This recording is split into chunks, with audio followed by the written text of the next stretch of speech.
Good morning everyone, welcome to my YouTube channel.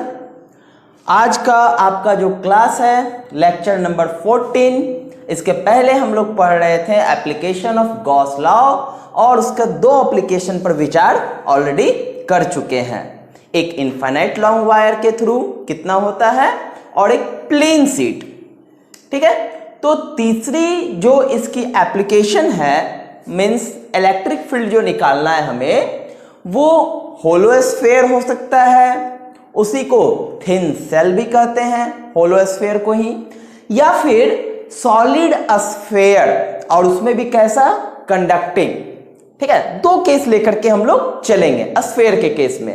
एक पहला case हमारा क्या है, या तो होलो हो सकता है, या तो थिन सेल होगा, या फिर सॉलिड कंडक्टिंग स्फीयर होगा, ठीक है। अब दूसरे केस में हम लोग देखेंगे कि जो हमारा सॉलिड स्फीयर है नॉन कंडक्टिंग अगर होगा तो उसका फील्ड क्या आएगा।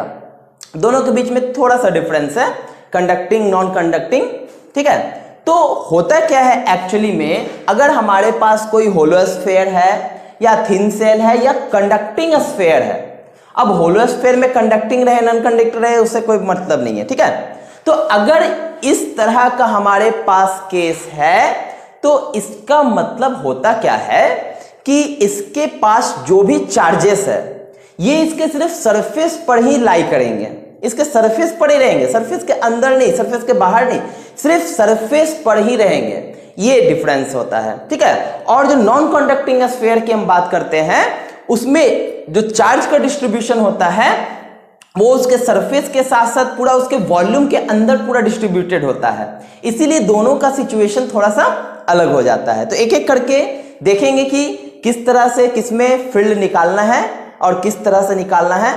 तो चलिए कॉपी पेन निकाल लीजिए और शुरू कीजिए, टॉपिक लगा लीजिए, application of Gauss law, electric field due to hollow sphere, thin shell या फिर सॉलिड कंडक्टिंग स्फीयर, ठीक है। चलिए हमने क्या किया, एक होलो स्फीयर ले लिया, ये रहा हमारा स्फीयर। चार्ज कहां रहेगा इसका, चार्ज रहेगा सरफेस पर, ये इसका सरफेस है, सरफेस पर हमने क्या किया, चार्ज बना दिया, ठीक है सर, सरफेस पर चार्ज बन गया, ठीक।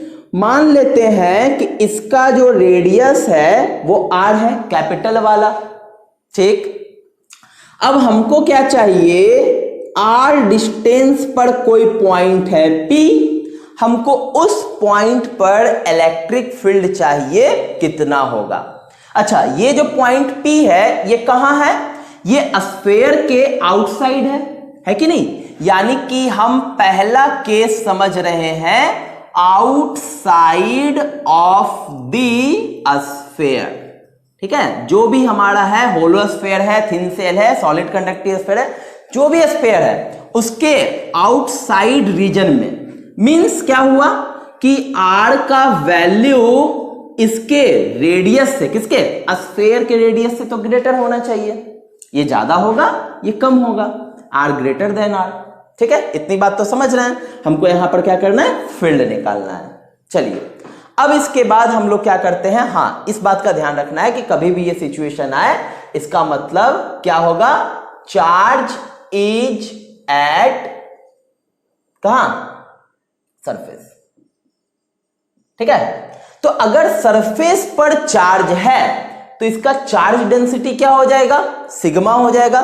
सरफेस चार्ज डेंसिटी किसको कहते हैं, सिग्मा को कहते हैं, ठीक है। तो इसके सरफेस पर चार्ज डेंसिटी कितना होगा, सिग्मा होगा, और सभी को पता है कि सिग्मा बराबर क्या हो जाएगा, चार्ज अपॉन एरिया, पता है कि नहीं। चलिए ठीक है, आगे बढ़ते हैं। हमको P पॉइंट पर फील्ड निकालना है। आप लोग को याद होगा मैंने क्या बताया था गॉस लॉ में, कि हम फील्ड वही निकाल सकते हैं अगर उसका जो भी सरफेस हो वो इंक्लोज्ड होना चाहिए। क्या P पॉइंट पर इंक्लोज सरफेस है, नहीं है। गॉसियन सरफेस है, नहीं है। तो क्या करना पड़ेगा, हमको एक गॉसियन सरफेस बनाना पड़ेगा, और कैसा बनाना पड़ेगा, सिमिलर, ठीक है, हमको सिमिलर बनाना पड़ेगा। तो हम क्या करते हैं, एक गॉसियन सरफेस ड्रॉ कर देते हैं इसके चारों तरफ। ठीक है, चलिए यहां पर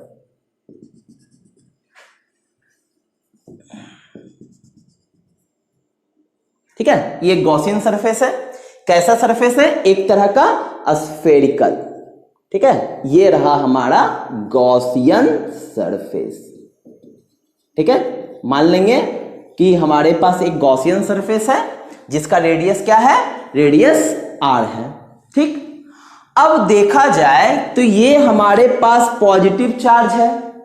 अगर यहां पर पूछा जाए फील्ड का डायरेक्शन क्या होगा, तो आउटवर्ड, ये हो गया फील्ड का डायरेक्शन। ठीक है, एरिया वेक्टर का डायरेक्शन क्या होगा? इसी डायरेक्शन में होगा। ऑलरेडी मैं आप लोगों को बता चुका हूं कि स्फीयर रहेगा जब भी, तो उसका जो एरिया आएगा वो हमेशा कहीं पर भी लेंगे, जैसे कि अगर यहां पर भी लेंगे तो एरिया का डायरेक्शन क्या होगा?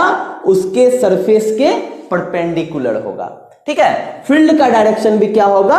उसी डायरेक्शन में होगा। तो फील्ड का डायरेक्शन भी वही, एरिया का डायरेक्शन भी वही, यानी कि इसके बीच में एंगल कितना बनेगा? 0 डिग्री का बनेगा। तो बताइए कि टोटल फ्लक्स कितना निकल करके आएगा? तो total flux means integration of E dot dA।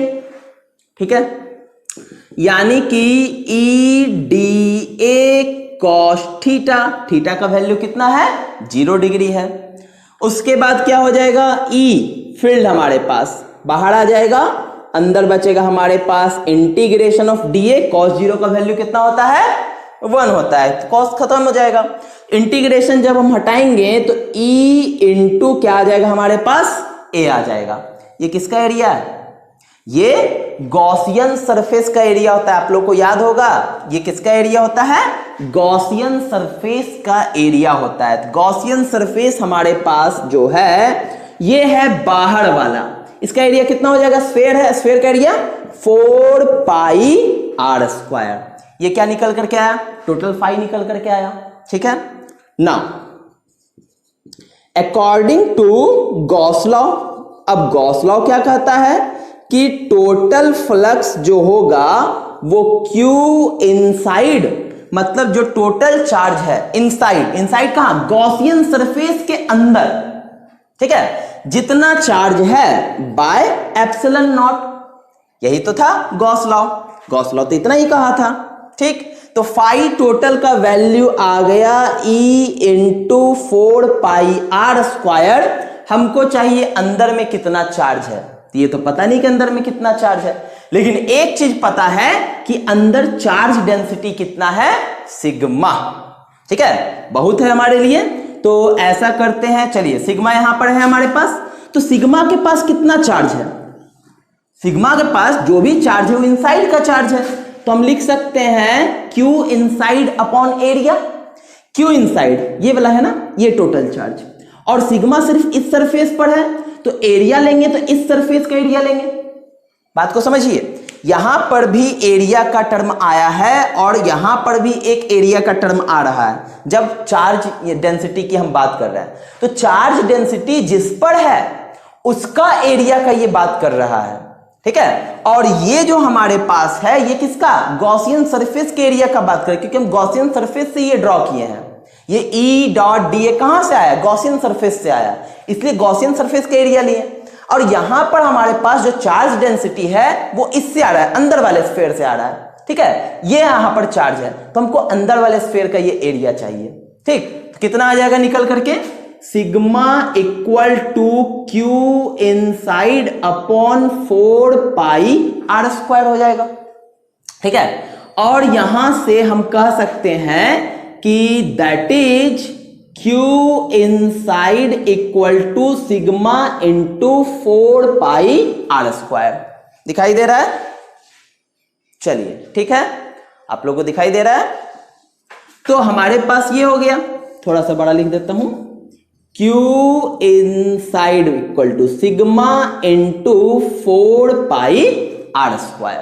ठीक है, चलिए उस वैल्यू को हम यहां बैठा सकते हैं, कितना आ जाएगा? Sigma into 4 pi r square upon epsilon not. हमको चाहिए क्या? हमको फील्ड चाहिए, ये E का वैल्यू चाहिए। 4 पाई से 4 पाई मर गया।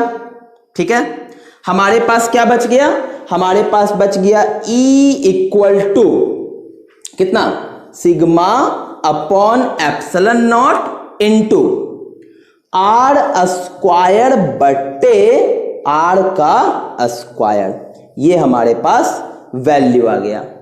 अब जरा सोच करके देखिए, ये कांस्टेंट है, ये कांस्टेंट है, और ये जो रेडियस ऑफ स्फीयर है ये भी तो कांस्टेंट है। कहीं पर भी चार्ज डेंसिटी अगर देखेंगे तो रेडियस तो सेम आएगा।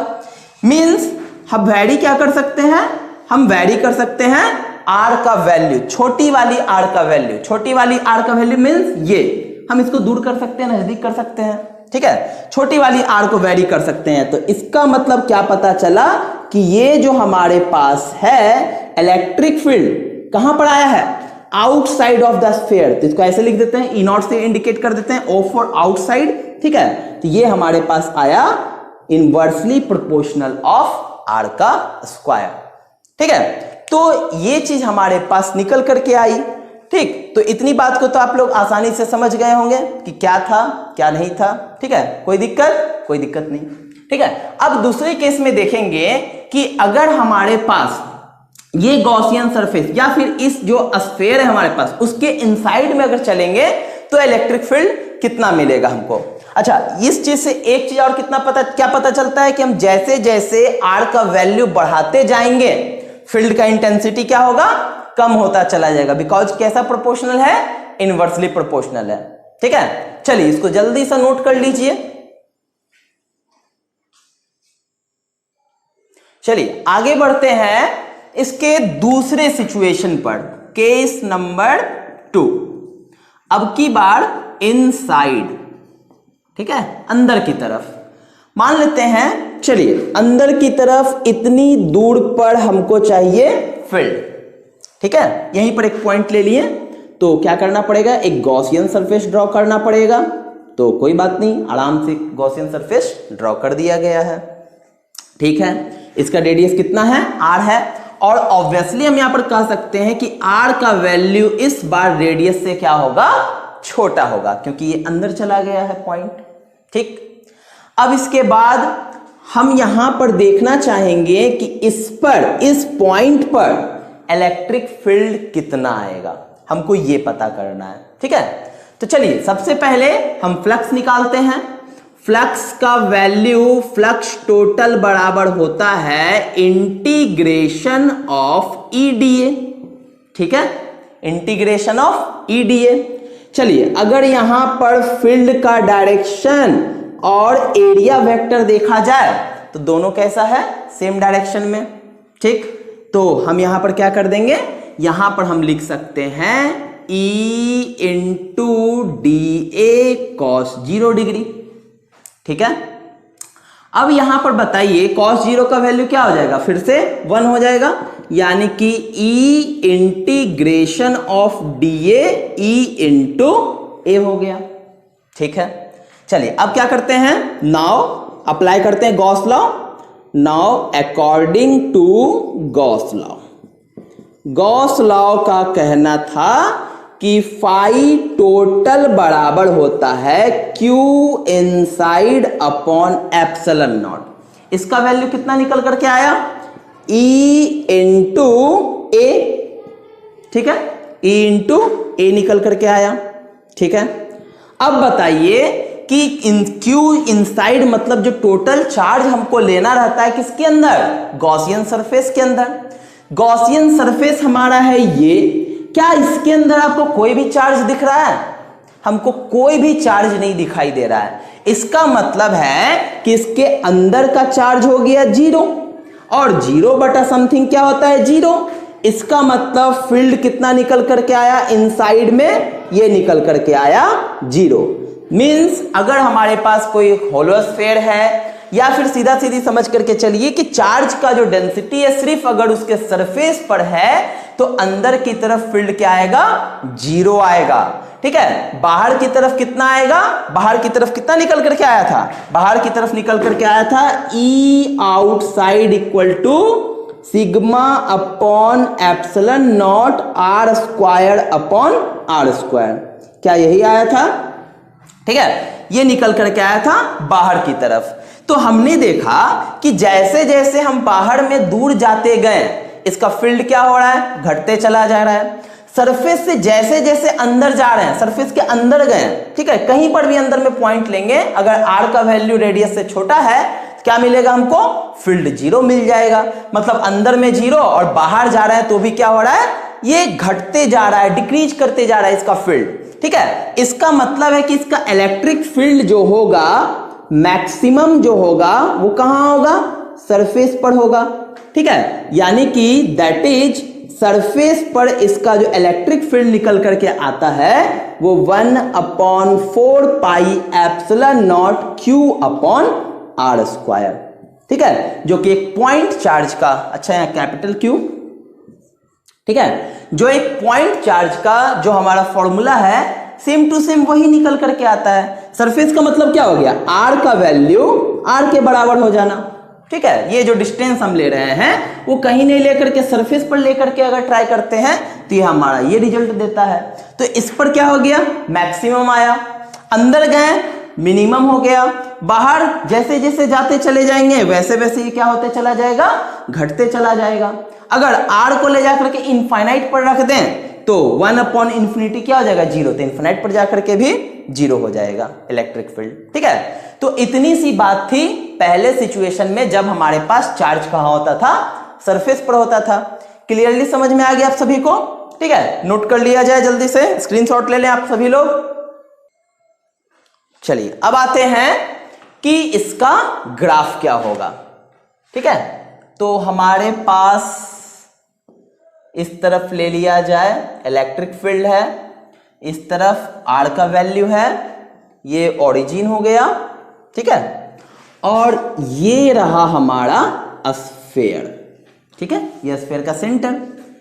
अब यहां पर ये जो पार्ट है ये क्या है, इसका रेडियस है ना, ये R का वैल्यू हो गया, ये हमारा है ओरिजिन। अच्छा, इधर ओरिजिन और R के बीच वाला जो एरिया है, ठीक है, इस पार्ट को हम लोग क्या कहेंगे, इनसाइड कहेंगे, क्योंकि R का वैल्यू R से भी छोटा हो जाएगा, ठीक है।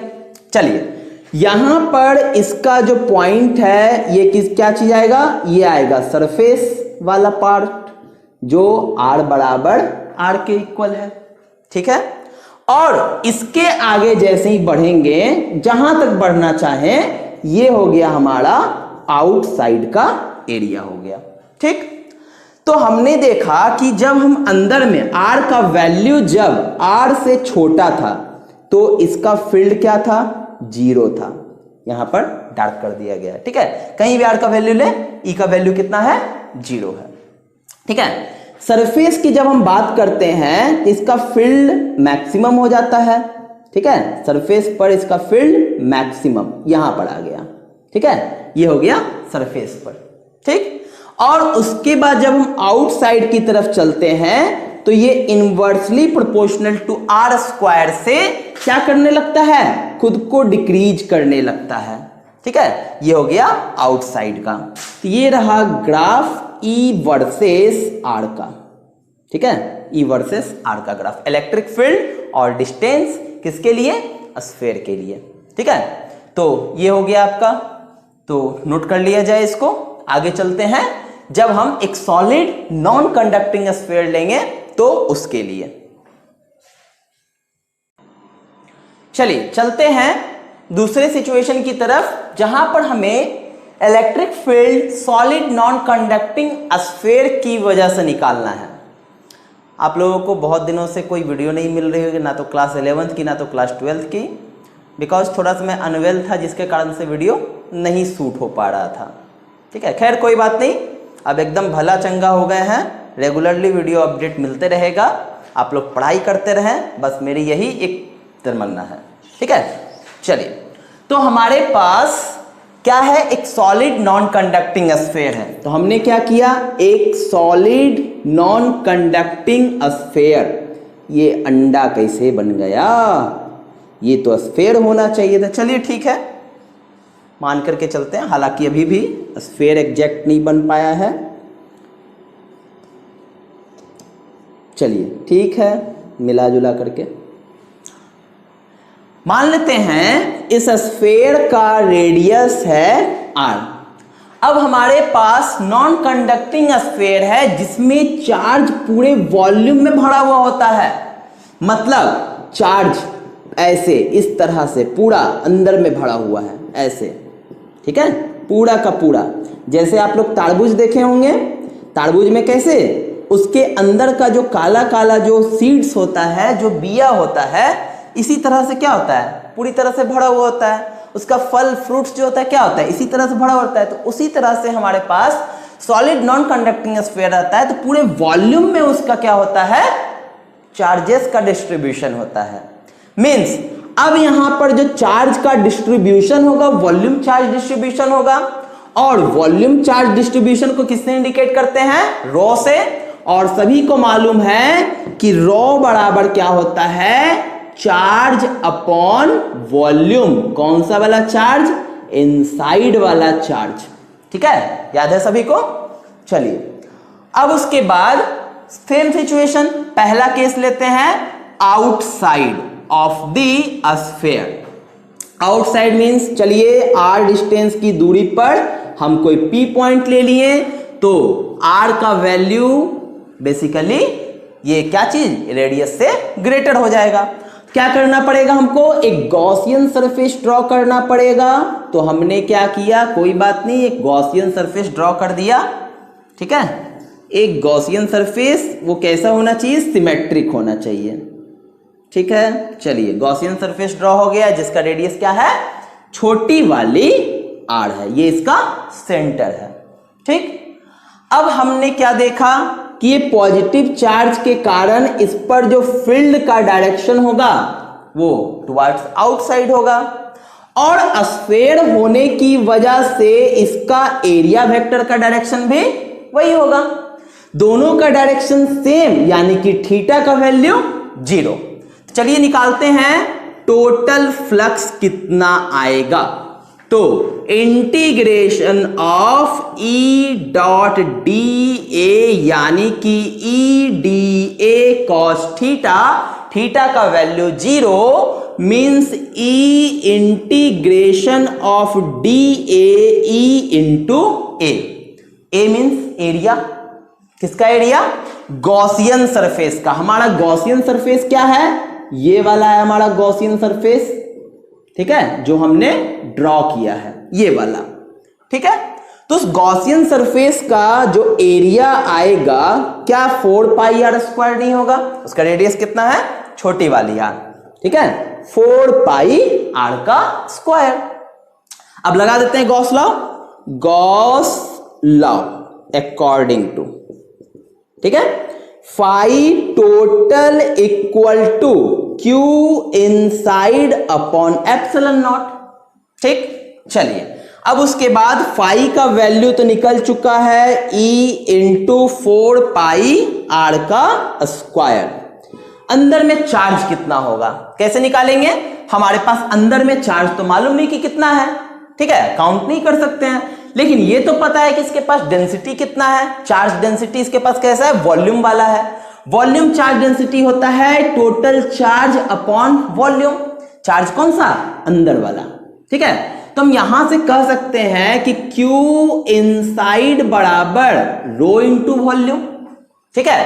किसका वॉल्यूम, जहां से हम चार्ज ले रहे हैं उसका वॉल्यूम। हम चार्ज कहां से ले रहे हैं, हम चार्ज इससे ले रहे हैं, ये चार्ज डेंसिटी इस पूरे पर है ना, ठीक है, हम इससे ले रहे हैं तो उसका वॉल्यूम कितना आ जाएगा, निकल करके आ जाएगा। अच्छा पहले वैल्यू पुट करते हैं, into V bye epsilon not, ठीक है, यानी कि रो बाई एप्सिलॉन नॉट। वॉल्यूम क्या होता है स्फीयर का, 4/3 पाई r क्यूब। किसका, इसका हमको चाहिए ना, इसका रेडियस कितना है, capital R, radius capital R, ठीक है, यहां तक कोई दिक्कत नहीं।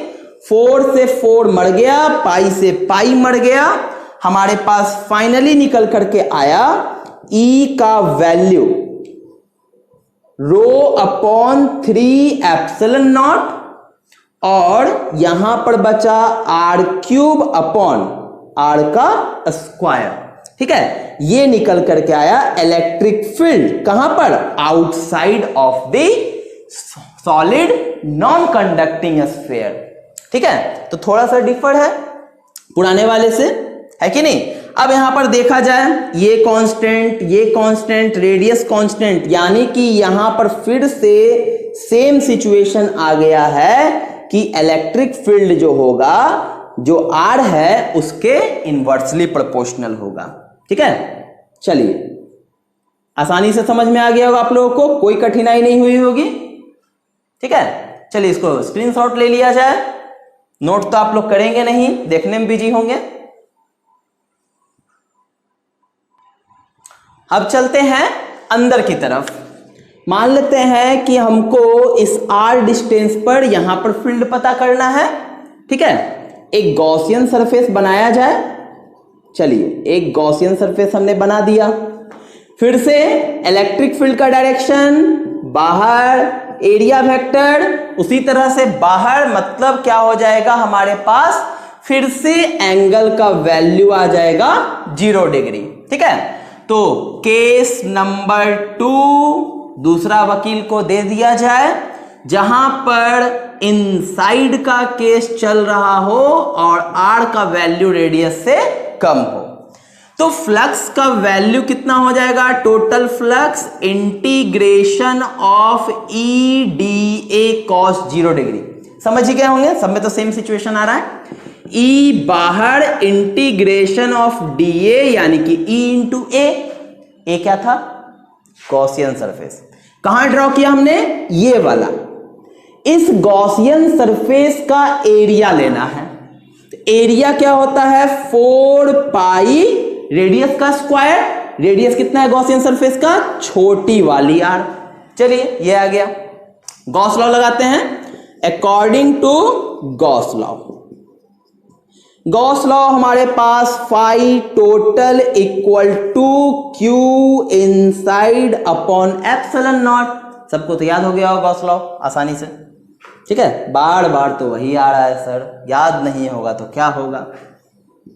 समझ सकते हैं। चलिए क्यू इनसाइड, अब ये जो क्यू इनसाइड का बात हो रहा है, तो ये तो गॉसियन सरफेस के अंदर जाएंगे ना। ये रहा हमारा गॉसियन सरफेस, इसके अंदर कितना चार्ज है। ठीक है, तो हम सिर्फ इसकी बात कर रहे हैं। तो इसका चार्ज डेंसिटी टोटल का कितना है, रो है। और आप सभी को पता है कि चार्ज डेंसिटी हम कहीं का भी निकालें, उसका वैल्यू क्या होता है, फिक्स होता है, कांस्टेंट होता है। तो अंदर में भी चार्ज डेंसिटी कितना होगा, रो होगा। ठीक है, रो का वैल्यू क्या आ जाएगा, क्यू इनसाइड अपॉन वॉल्यूम। ठीक है, यहां से, और ये क्यू इनसाइड का मतलब चार्ज इनसाइड का मतलब इसके अंदर का चार्ज कितना हो जाएगा, रो इंटू वॉल्यूम। किसका, जहां से हम चार्ज ले रहे हैं वहां का। कहां से ले रहे हैं, इसका वॉल्यूम कितना हो जाएगा हमारे पास, 4/3 पाई। रेडियस कितना है, छोटी वाली आर। इस बार देखिए चेंज हो गया।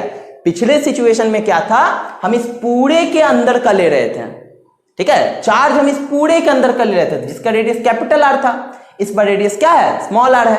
अच्छा, पहला सिचुएशन याद कीजिए कि जब हम इनसाइड में चले थे, उसके अंदर कोई चार्ज ही नहीं दिख रहा था, इसलिए क्या हो गया था, 0 हो गया था ना। लेकिन यहां पर चार्ज है, दिख रहा है ना, चार्ज है यहां पर। ठीक है, कितना वैल्यू निकल करके आया, क्यू इनसाइड का rho into 4/3 pi R cube by epsilon naught, जिसमें से 4 पाई से 4 पाई चला गया, आर स्क्वायर से आर क्यूब में से आर स्क्वायर चला गया, बच गया आर हमारे पास। Then finally electric field inside में हमको कितना मिल गया, ρ/3 एप्सिलॉन नॉट इंटू आर। ठीक है, तो यहां से हम कह सकते हैं, रो तो कांस्टेंट है, 3 एप्सिलॉन नॉट भी कांस्टेंट है, आर को तो वेरी करा सकते हैं। इसका मतलब है कि ये डायरेक्टली प्रोपोर्शनल होगा आर के। ठीक है, मींस जैसे जैसे हम आर का वैल्यू बढ़ाते जाएंगे, सरफेस पर आते जाएंगे, इसका इलेक्ट्रिक फील्ड का वैल्यू क्या होगा, बढ़ते चला जाएगा। अगर आर का वैल्यू 0 रख दिए, इसका मतलब अगर सेंटर पर चले गए तो इलेक्ट्रिक फील्ड का वैल्यू भी क्या हो जाएगा, 0 हो जाएगा। और अगर सरफेस पर चले गए तो हमारे पास क्या होगा, आर की जगह कैपिटल आर रख लेंगे।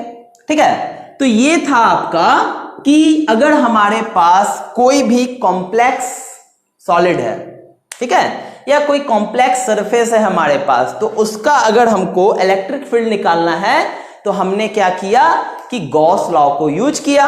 गॉस लॉ को यूज करते हुए आसानी से क्या हो गया, उस चीज को कैलकुलेट कर लिया। और गॉस लॉ लगाने का मैंने तरीका टोटली बता चुका हूं, ठीक है। तो आज का ये जो लेक्चर है आपका Gauss law and its application समाप्त होता है, ठीक है। और इसी के साथ आपका पहला chapter electric field and charges ये आपका समाप्त हो जाता है, ठीक है। तो आप लोग बड़ा खुश हो रहे होंगे, इलेक्ट्रोस्टैटिक्स से तो छुटकारा मिल गया। बड़ा ही माथा का दर्द चैप्टर था, क्या माथा का दिमाग हिला दिया। अभी तो कुछ नहीं है, शुरुआत है, डरा नहीं रहा हूं, बस अवेयर कर रहा हूं, ठीक है। खैर कोई बात नहीं, आपको मजा भी बहुत आया होगा पढ़ने में, एक से एक बढ़िया बढ़िया कंसेप्ट आपको देखने को मिला होगा, आपको समझ में आया होगा, ठीक है। आशा तो यही करता हूं कि समझ में आया होगा। अगला जो आप लोग का चैप्टर है वो है इलेक्ट्रिक पोटेंशियल।